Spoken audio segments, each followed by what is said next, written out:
pembahasannya dan bersama dua orang teman saya, Mbak Putri dan Mbak Yeti. Saat ini nih kami mau diskusi mengenai topik yang lagi hangat banget, yaitu tentang kepemilikan rumah pertama milenial. Ini lagi hot issue banget karena sebagai para milenial tuh kita pengen banget kan punya rumah, dimana rumah tuh sebagai kebutuhan pokok. Tapi sayangnya justru yang terjadi di Indonesia saat ini adalah milenial itu susah banget nih punya rumah di Indonesia gitu. Ya pastinya kepemilikan rumah pertama gitu susah banget gitu untuk milenial. Nah sebelumnya aku udah survei dulu nih dari BPS, yaitu tentang jumlah penduduk di Indonesia yang selama 5 tahun terakhir ini, dimana selama 5 tahun terakhir ini kependudukan di Indonesia ini grafiknya terus meningkat. Nah, lebih mengerikan lagi adalah justru kenaikan itu terjadi di tahun 2021, dan lebih mengerikan lagi adalah kenaikan tersebut didominasi oleh jumlah milenial dan Gen Z. Nah, jumlahnya berapa? Untuk Gen Z sendiri itu jumlahnya itu 28% dari total populasi di Indonesia. Dan sedangkan untuk milenial ini jumlahnya sebesar 26% dari total populasi di Indonesia. Jadi bayangkan teman-teman, jadi kayak di Indonesia ini nih kayak setengahnya adalah populasi milenial dan Gen Z gitu. Jadi banyak banget gitu yang muda-muda di Indonesia ini, dan pasti kita semua juga pengen punya rumah. Dari setengah penduduk Indonesia ini pengen punya rumah gitu kan. Ya siapa sih yang gak pengen punya rumah, itu cita-cita semua orang gitu. Nah kemudian aku udah survei juga nih di BPS, berapa sebenarnya tingkat pengangguran di Indonesia untuk milenial dan Gen Z nih teman-teman. Nah aku ambil kemarin tuh dari BPS nih, dimana usia 15-24 tahun Gen Z ini hampir tidak pernah berubah jumlah penganggurannya itu dari pertama pandemi sampai saat ini gitu, sampai 2022 waktu surveinya. Dan bahkan ini tuh memenuhi total populasi pengangguran di Indonesia. Dan untuk jumlah milenial sendiri, jumlah pengangguran itu sebesar 4,3 juta orang. Nah, menurut responden ada 35% milenial yang tidak mampu menabung atau menyimpan uang di tahun ini, dan lebih buruk dari tahun lalu. Jadi memang kemungkinan untuk menabungnya susah, makanya jumlah pengangguran itu tinggi. Nah kemudian kemarin juga aku sempat dengar juga gitu, Bu Sri Mulyani ini pernah bilang bahwa kedepannya para Gen Z dan milenial ini tentunya pastinya lebih tepatnya milenial nih. Milenial ini akan susah untuk punya rumah.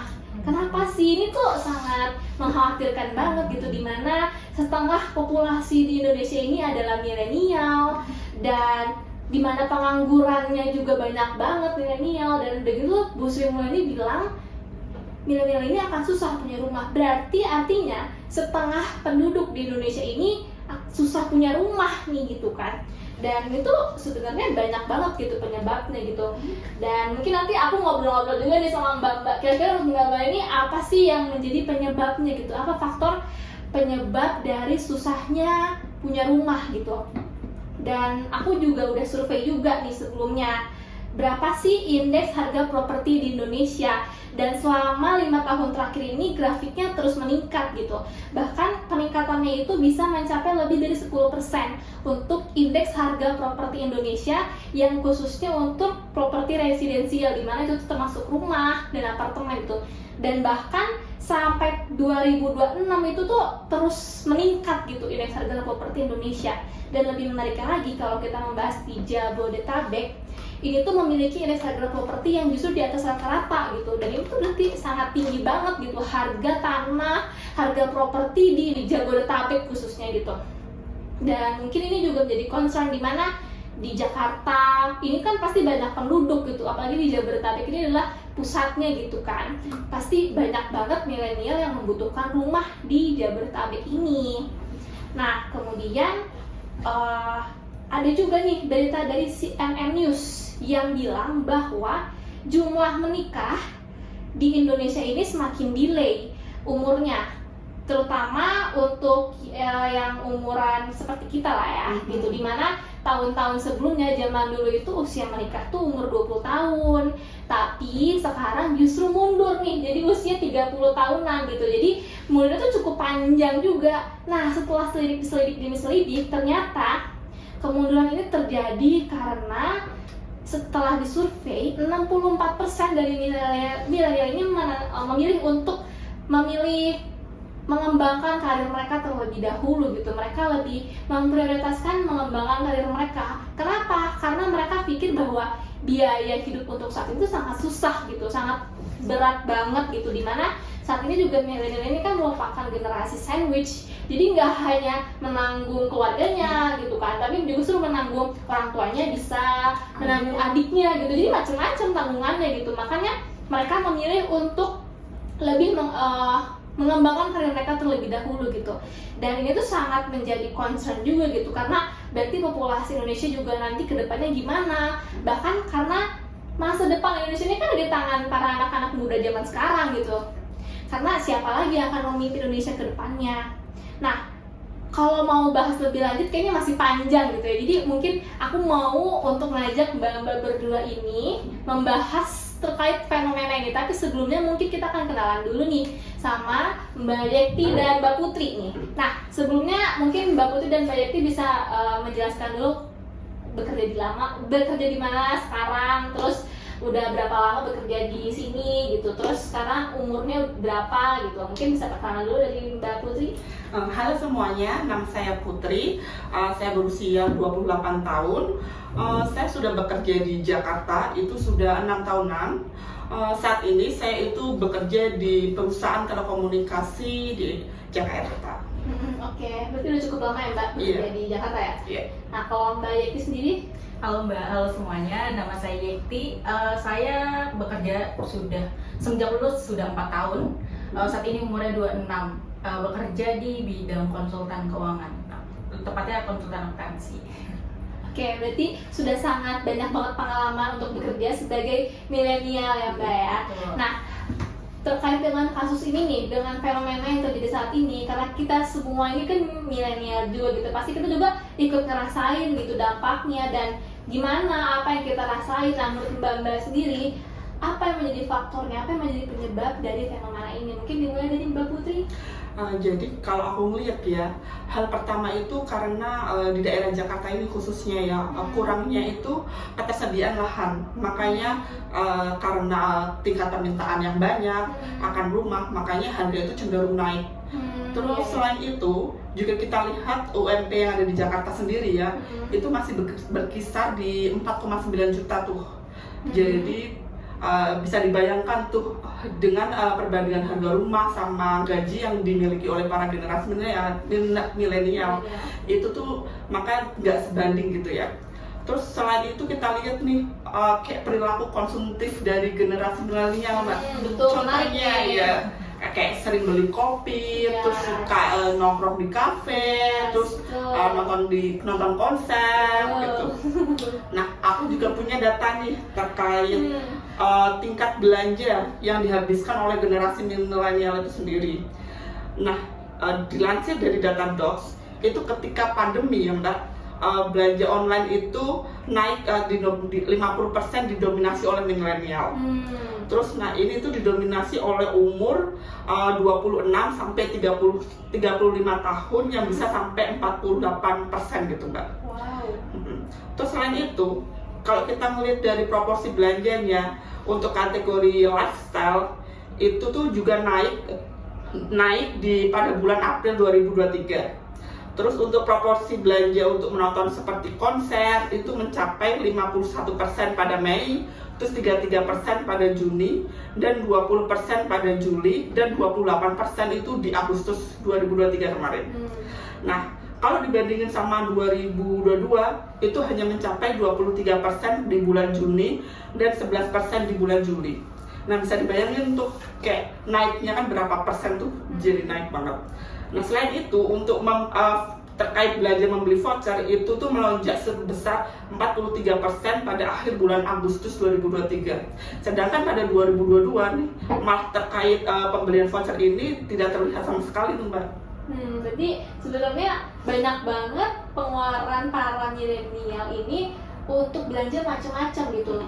Tadi didominasi oleh belanja online juga, nonton konser gitu. Dimana itu tuh nggak murah gitu, pasti menghabiskan minimal 3 juta gitu kan. Konser yang kemarin ada sama tahun ini kan kayak macam-macam gitu kan, baik dari luar maupun yang di Indonesia itu sendiri gitu kan. Itu menghabiskan uang yang banyak juga. Bahkan dalam setahun ini mungkin gak cuma satu konser yang didatengin, tapi banyak macam-macam konsernya gitu. Mungkin setahun bisa ditotal-total habis 20 juta kali ya gitu kan. Itu untuk orang yang punya uang, tapi untuk yang nggak punya uang juga mungkin mereka belanja online, terus voucher segala macam gitu kan. Pasti konsumtifnya itu tinggi banget ya Mbak gitu untuk para milenial. Mungkin salah satu penyebabnya berarti tadi karena konsumtifnya milenial ya Mbak ya. Kalau menurut Mbak Yeti gimana nih Mbak? Ya, saya sebagai milenial ya, milenial yang menghadapi ini gitu, rasanya tuh hopeless ya Mbak, untuk punya rumah di Jakarta terutama gitu.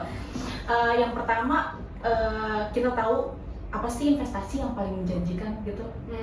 Pasti properti kan. Betul. Padahal properti itu atau rumah ya, rumah tempat tinggal itu kan bagian dari kebutuhan primer, sandang, pangan, papan. Tapi kita tidak lagi melihat rumah itu sebagai kebutuhan sekarang, tapi sebagai investasi. Ketika orang melihat sesuatu itu sebagai investasi, maka mereka itu buru-buru nih, yang punya uang buru-buru beli dan nunggu harga naik baru dilepas seperti itu. Nah, perilaku ini yang menyebabkan harga terus meningkat gitu. Nah, yang saya pertanyakan di sini adalah harusnya ya Mbak, sebagaimana kebutuhan pokok itu menjadi hajat banyak orang gitu, bukan banyak lagi, semua ya, semua orang yang hidup butuh tempat tinggal yang nyaman gitu, yang layak. Itu seharusnya diregulasi sih sama pemerintah gitu. Karena di Undang-Undang 1945 juga sudah diamanatkan loh Mbak, bahwa setiap warga negara berhak salah satunya mendapatkan tempat tinggal yang layak. Seperti itu. Jadi ya sesuatu yang diserahkan saja ke pasar gitu. Karena pada saat fenomena sekarang, pemerintah nggak mau ikut campur terhadap penetapan harga. Dibiarkan aja ke pasar, yang mana tanah kan terbatas ya, tanah itu sumber daya terbatas. Sedangkan pertumbuhan kita sebagai manusia selalu meningkat gitu, kebutuhan meningkat. Kembali ke hukum ekonomi biasa, supply demand gitu. Akhirnya harga terus meningkat. Ini peningkatan ini harusnya tuh dijaga sama pemerintah sampai batas yang ya setidaknya wajar lah ya gitu. Jangan sampai melambungnya tidak main-main dibandingkan dengan kenaikan UMR yang nggak seberapa. Kayak gitu Mbak. Iya, betul. Iya sih, karena tadi seperti Mbak Putri bilang nggak sebanding ya Mbak, dimana kenaikan gaji dengan kenaikan harga properti dan rumah gitu di Jakarta ini, di Jabodetabek ini gitu. Bahkan kan kayaknya nggak semua perusahaan juga menaikkan gaji karyawannya gitu kan. Apalagi efek pandemi kemarin, nggak semua perusahaan itu langsung balik lagi ke keadaan awalnya gitu setelah pandemi. Nah, berarti bukan hanya peran dari pengelolaan milenial sendiri, tapi pemerintah juga harus ikut andil untuk membuat regulasi ya Mbak. Terus apa dampaknya Mbak kalau misalnya ternyata pemerintah ini nggak bikin regulasi Mbak? Ya kayak sekarang Mbak. Jadi ya Mbak? Iya, ketika harga diserahkan ke pasar gitu, ya terserah pasar bergeraknya seperti apa. Semakin tinggi permintaannya, harganya semakin naik tidak terkira. Saya baca begitu bahwa peningkatan harga di properti ya bisa 10-15%, bahkan kita pernah mengalami tinggi itu 20% per tahun. Itu tinggi banget kenaikannya dibandingkan kenaikan UMR Jakarta aja itu sekitar 8% per tahun. Apalagi pas pandemi kemarin itu cuma 5% per tahun. Itu Jakarta ya. Kalau nasional mungkin sekitar 1% gitu kenaikannya. Kecil ya? Iya, tentu nggak sebanding. Mau kenaikannya sama pun bahkan tidak sebanding gitu. Apalagi kenaikannya jomplang seperti itu. Betul. Jadi kayaknya susah ya Mbak. Susah banget gitu. Nah, menurut Mbak Putri sendiri selama ini ada nggak sih sebenarnya peran pemerintah? Emangnya nggak ada Mbak pemerintah ngasih sesuatu gitu buat membantu milenial? Sebenarnya ada Mbak. Ada. Ada namanya itu KPR bersubsidi tuh. Nah ini tuh merupakan KPR yang diatur pemerintah sama kerjasama sama Kementerian Pekerjaan Umum dan Perumahan Rakyat Indonesia. Nah di sini itu suku bunga yang diberikan itu ringan dan flat sebesar 5%. Nah selain itu sebenarnya langkah ini itu dilakukan agar masyarakat itu masyarakat khususnya yang menengah ke bawah itu bisa mendapatkan rumah dengan harga yang normal gitu ya Mbak.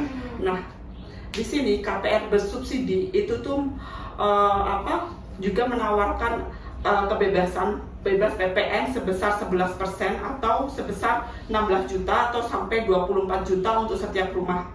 Nah di sini apa sih sebenarnya fasilitas pembebasan PPN ini ditujukan agar untuk mendukung penyediaan itu setidaknya 230.000 unit rumah untuk masyarakat yang berpenghasilan rendah yang ditargetkan oleh pemerintah itu sendiri.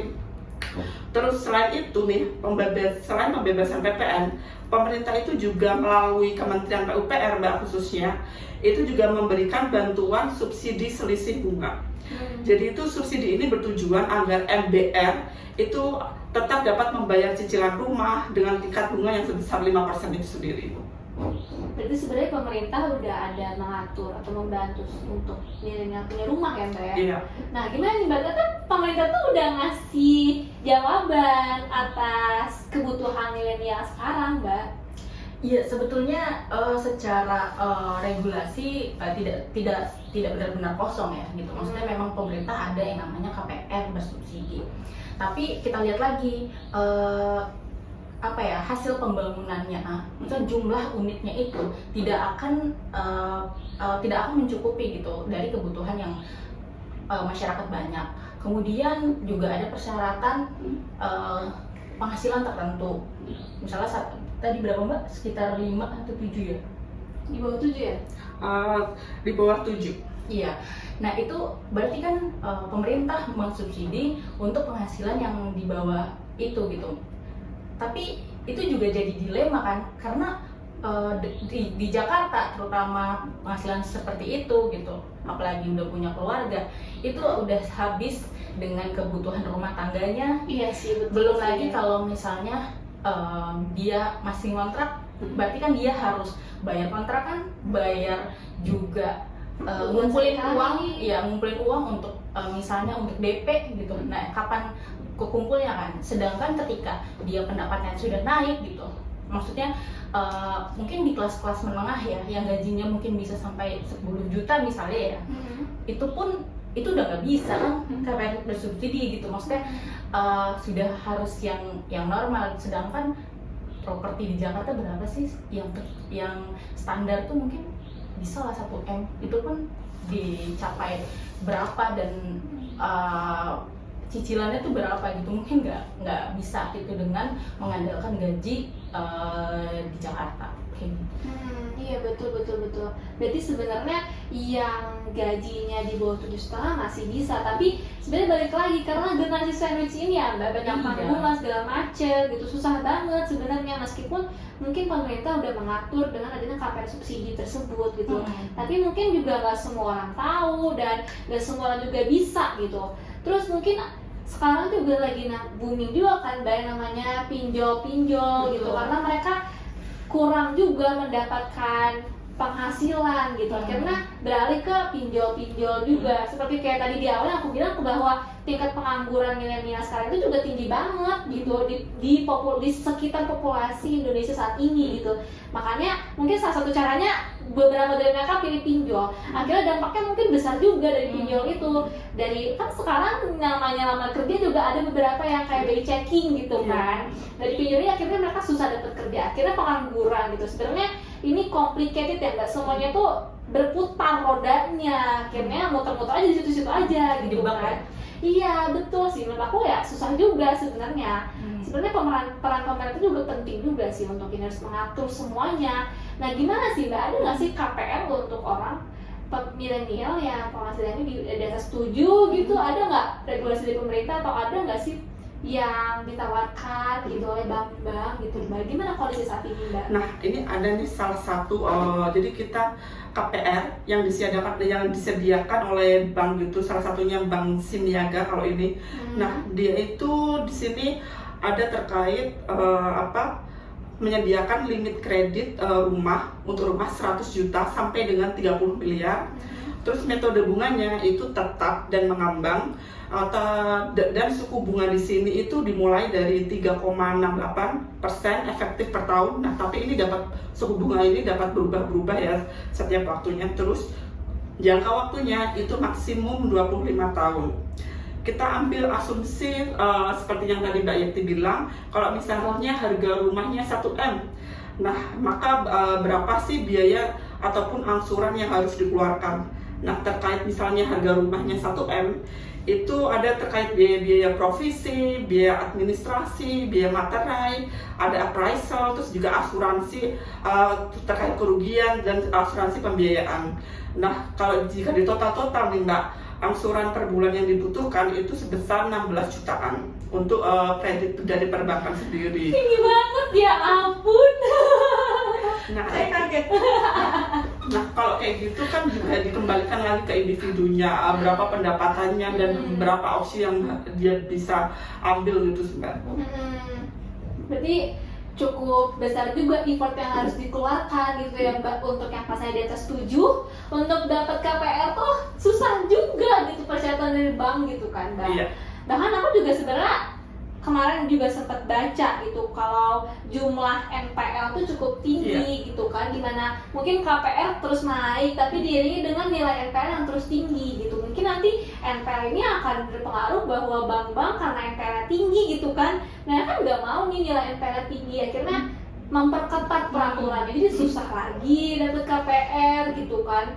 Padahal mereka mungkin udah mengelola keuangan supaya dapat KPR, tapi susah lagi gitu kan. Jadi gimana nih Mbak? Menurut Mbak Yeti gimana nih? Harusnya gimana nih? Aduh, ngedenger angka 16 juta itu kaget banget ya. Itu berarti kan kalau misalnya untuk cicilan rumah kan, kalau misalnya sistem kita pembagian apa sih namanya, finansial gitu kan, 30% ya maksimal gitu. Kalau misalnya 30% 16 juta, berarti kemungkinan harus punya gaji berapa tuh untuk hidup yang normal gitu, bisa nyicil 16 juta gitu. Nah itu kan agak susah ya. Makanya kenapa jangankan untuk di Jakarta, jangankan untuk beli, sewa pun mahal kan. Makanya banyak orang yang bela-belain ngekos, ngontrak di pinggiran Jakarta, di Depok, di Tangerang. Nah, menurut aku itu juga mempengaruhi produktivitas ya, dimana orang banyak yang butuh 2 jam, 2,5 jam habis bangun tidur jam 5, matahari pun kalah sama dia. Jadi itu menurut saya itu mengganggu produktivitas sih gitu. Jadi kayak susah aja gitu Pak. Harusnya balik lagi ya, selain meregulasi kepemilikan rumah, sewa pun harus diregulasi sih menurut aku gitu. Jangan sampai harga sewa tuh melambung tinggi aja. Yang kita rasakan kan sekarang para pemilik rumah kontrakan ataupun kos-kosan gitu ya. Nah, tapi harga segini, oke, bulan depan harga naik ya 1 juta gitu. Loh Bu, kok bisa gitu dong Bu? Ya udah, tinggal keluar aja tuh. Mereka nggak ada, iya nggak peduli gitu. Orang masih banyak yang mau gitu. Iya, betul. Harusnya ini tuh jadi concern sih buat pemerintah gitu. Ada nggak sih Mbak contoh dari negara lain, mungkin dari siapa gitu yang kayak, wah pemerintah harusnya contoh nih negara ini, kayak mereka tuh berhasil mengatur, meregulasi supaya para rakyatnya ini bisa mendapatkan tempat tinggal, karena kan tempat tinggal ini merupakan kebutuhan pokok juga seperti yang Mbak bilang tadi gitu kan. Sebetulnya kembali agak susahnya kita ya, bukan di Indonesia sih, di Jakarta mungkin ya, kita lebih suka rumah tapak. Kalau di negara-negara maju tuh banyak yang udah mulai beralih ke rumah-rumah susun gitu ya, apartemen gitu, flat-flat gitu. Sedangkan kan kita maunya ya rumah tapak gitu, rumah yang bisa napak di tanah gitu. Dan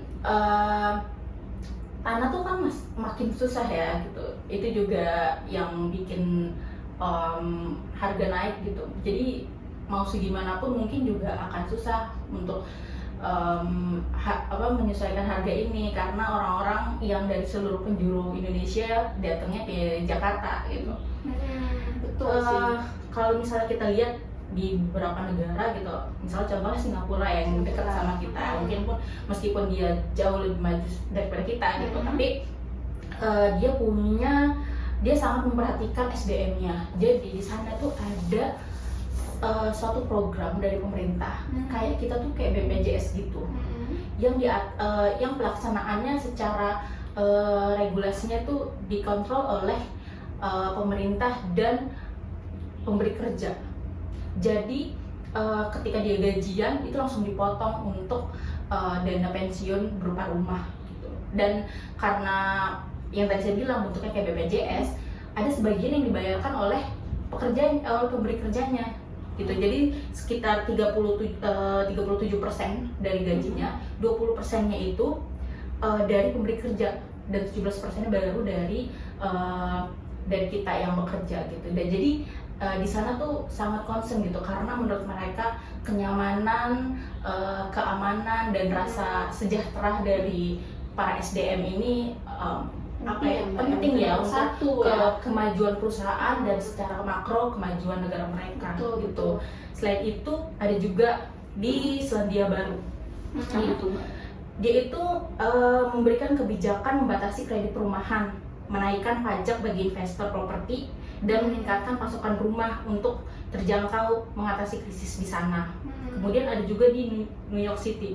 Di New York itu kita tahu ya, New York di Amerika yang sangat mengedepankan kapitalisme gitu ya. Tapi mereka tidak kapital sama sekali, bukan tidak sama sekali, maksudnya tidak kapital kepada rakyatnya gitu.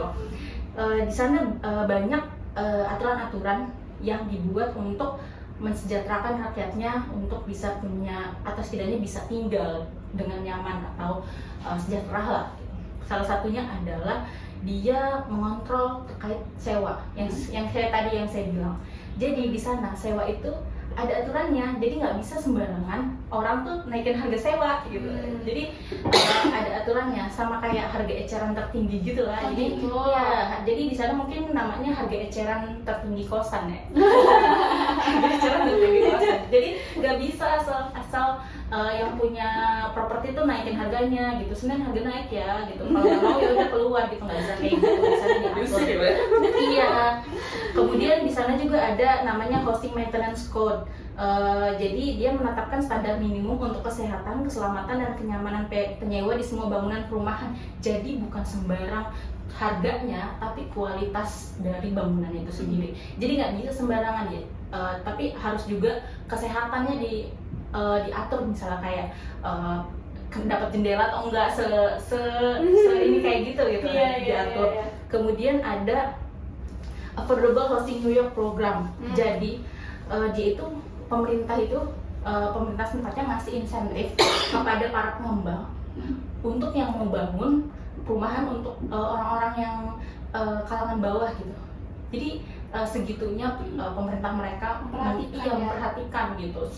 Saya sih nggak berharapnya ini tuh bisa ya ditiru atau setidaknya kepeduliannya ditiru gitu oleh pemerintah kita agar rumah ini bukan menjadi suatu yang problematik lah buat kita. Karena menurut saya ini cukup jadi masalah yang serius ya, dimana kalau misalnya kita punya gaji tuh mungkin bisa 30%-nya lari ke ke akomodasi, yaitu transport dan kontrakan misalnya kayak gitu.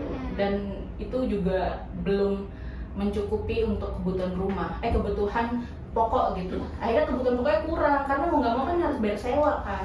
Terus juga salah satu akhirnya bisa hopeless sih kalau saya masih gitu. Kayaknya tetap harus ada campur tangan pemerintah. Pemerintah nggak bisa tutup mata untuk harga ini. Betul, saya setuju sih Mbak. Nah, menurut Mbak Putri sendiri ada nggak hal lain yang harus dilakukan untuk dapat menghadapi fenomena ini, Mbak? Mungkin kalau kita hanya mengandalkan dari pekerjaan utama itu mungkin nggak cukup ya untuk bisa mendapatkan sebuah rumah gitu. Mungkin kita juga perlu nih seperti punya pekerjaan sampingan, terus juga ada cara nih untuk mengatur keuangan secara lebih baik gitu. Nah, aku pernah baca nih dari sebuah ahli keuangan, itu tuh dia pernah menjelaskan ada nih formula yang untuk agar kita itu bisa mengelola nih secara lebih baik. Itu formulanya itu 40, 30, 20, sama 10. Nah, maksudnya itu apa sebenarnya? 40% dari gaji itu kita alokasikan untuk hal-hal terkait kebutuhan hidup sama kebutuhan bulanan. Terus juga untuk contoh-contohnya seperti kebutuhan makan, transportasi, listrik, air, juga kuota ataupun internet. Nah, terus selanjutnya untuk yang 30% itu dari gaji itu kita alokasikan untuk cicilan kendaraan, terus cicilan rumah, terus juga hutang jika ada. Terus selanjutnya itu juga ada formula 20% itu alokasi gaji itu kita alokasikan untuk kita ditabung. Jadi untuk tabungan masa depan anak di masa depan, terus juga tabungan di masa tua gitu. Terus untuk 10%-nya sendiri itu tuh misalnya kita alokasikan untuk membayar zakat ataupun sedekah ataupun di sini kebutuhan mendesak lah intinya. Berarti sebagai milenial kita nggak harus cuma menunggu pemerintah bergerak, tapi kita sendiri juga harus bergerak ya. Mungkin salah satunya dengan menerapkan formula tadi ya Mbak, 40, 30, 20, 10 ya Mbak ya. Itu mungkin bisa membantu para kita untuk mengurangi di mana konsumtifnya kita, habit konsumtif itu dikurangi dengan formula tadi gitu, supaya kita bisa memanage keuangan kita sebagai para milenial gitu. Kalau misalnya memang di gaji kita di bawah 7,5, mungkin kita bisa mengatur dengan formula tersebut gitu, atau mungkin yang sudah di atas 7 masih bisa mengatur dengan formula tersebut gitu. Bahkan tapi juga gak cuma milenial aja yang harus berusaha gitu kan ya Mbak, tapi pemerintah juga harus buka mata sama fenomena yang lagi hangat di Indonesia ini gitu, karena ini kan menyangkut hajat hidup orang banyak Mbak, dan terutama ini menyangkut milenial yang dimana generasi muda masa depan untuk Indonesia gitu. Dan pemerintah juga bisa mencontoh di beberapa negara yang tadi Mbak disebutkan gitu kan. Bahkan India sendiri yang mungkin keadaannya lebih sempit lahannya, penduduknya lebih banyak gitu, dan mestinya pemerintah bisa lihat Indonesia ini tuh bahkan luas banget gitu, dan harusnya pemerintah bisa mengatur-atur lah gitu kan mengenai sumber daya yang ada gitu. Jadi banyak banget nih PR bukan cuma untuk para milenial tapi para pemerintah juga ya Mbak. Mungkin sampai sini dulu nih diskusi kita nih Mbak, masih panjang dan masih seru banget sebenarnya. Tapi mungkin ada lain waktu ya kita akan membahas topik ini gitu. Oke deh, makasih Mbak.